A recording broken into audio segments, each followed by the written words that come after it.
بسم اللہ الرحمن الرحیم۔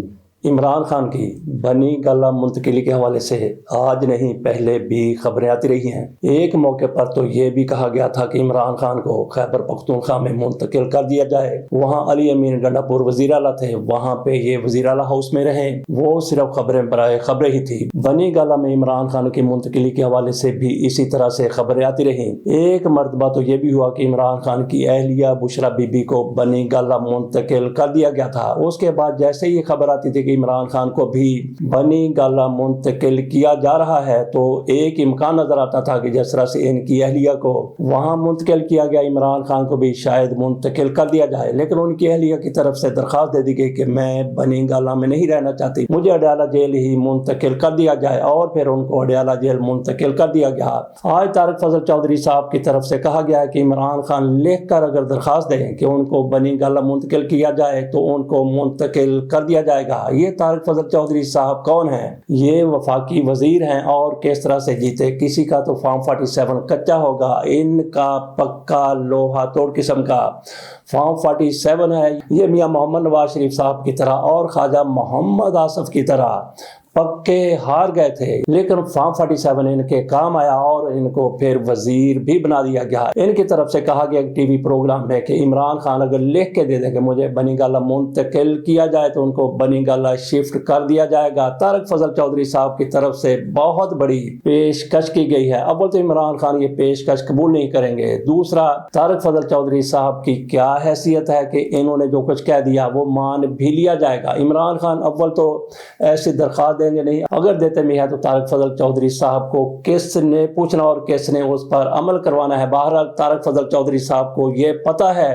کہ عمران خان ایسی کوئی درخواست نہیں دیں گے۔ چلتے ہیں ذرا تھوڑا سا ماضی میں۔ ذوالفقار علی بھٹو کی حکومت تھی، مذاکرات ہو رہے تھے پی این اے کے ساتھ۔ اس موقع پر مولانا کوثر نیازی کی طرف سے کہہ دیا گیا کہ اگر مولانا شاہ احمد نورانی مفتی محمود کے پیچھے نماز پڑھ دیں تو ہم ان کے سارے مطالبات تسلیم کر لیتے ہیں۔ یہ وہ دور تھا جب ذوالفقار علی بھٹو کی حکومت کا تختہ الٹنے کے لیے 9 جماعتیں اکٹھی ہو گئی تھی، تو مولانا کوثر نیازی کو ذوالفقار علی بھٹو نے وزیر اعظم بلا لیا۔ انہوں نے کہا کہ یہ تو نے کیا بات کر دی ہے کہ اگر مولانا شاہ احمد نورانی مولانا مفتی محمود کے پیچھے، مولانا فضل الرحمان کے والد صاحب مفتی محمود کے پیچھے نماز پڑھ لیں تو ہم ان کے سارے مطالبات تسلیم کر لیں گے، وہ نماز پڑھ لیں گے۔ ذوالفقار علی بھٹو کی طرف سے کہا گیا تو مولانا کوثر نیازی کہتے ہیں کہ میں نے ذوالفقار علی بھٹو کو کہا کہ شاہ احمد نورانی اپنی گردن تو کٹوا لیں گے لیکن مفتی محمود کے پیچھے نماز نہیں پڑھیں گے۔ اسی طرح کا یقین طارق فضل چودھری صاحب کو بھی ہے، عمران خان کچھ بھی کر لیں گے لیکن اپنی رہائی کے لیے درخواست نہیں کریں گے۔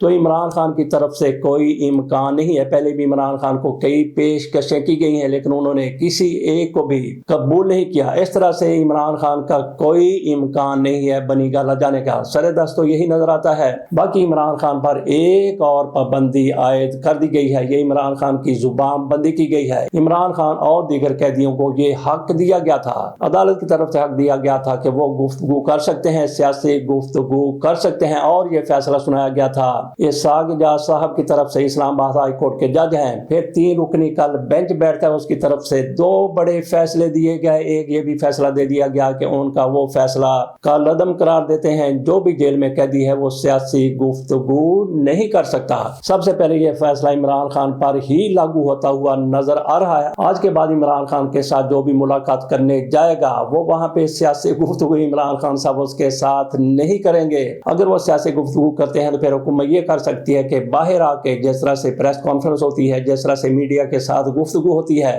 اس میں سیاسی بات نہ کرنے دی جائے، اور کوئی ایسی کوئی سیاسی بات کرے گا تو اس کے خلاف پھر مقدمہ درج کیا جائے گا۔ مقدمہ کون سا درج کیا جائے گا؟ 3 MPO کے تحت نہیں، بلکہ دہشت گردی پر اس حکومت کا رجیم کا ہاتھ اٹھا ہوا ہے، بلکہ اینٹ پکا ہوا ہے، تو دہشت گردی کے مقدمات ہی ان پر درج کیے جائیں گے۔ میں آپ کے سامنے تھوڑی سی خبر رکھ دیتا ہوں، دوسرا حصہ بھی اس کا رکھ دیتے ہیں۔ جیسا کہ میں نے کہا تھا کہ 2 بہت بڑے بڑے فیصلے کیے گئے۔ ایک تو عمران خان کی صوبہ بندی کا فیصلہ کیا گیا کہ سیاسی گفتگو کوئی بھی قیدی نہیں کرے گا۔ بانی پی ٹی آئی سے جیل ملاقاتوں کے معاملے پر سپرڈنٹ اڈیالہ جیل کو ہدایت دیتے ہوئے کہا، یہ بینچ نے کہا کہ 24 مارچ کے عدالتی فیصلے پر مکمل عمل درآمد یقینی بنایا جائے، اور وکیل سلیمان اکرم راجہ کی جانب سے دی گئی فہرست کے مطابق عمران خان سے ملاقاتوں کی اجازت دی جائے۔ تمام ملاقاتیں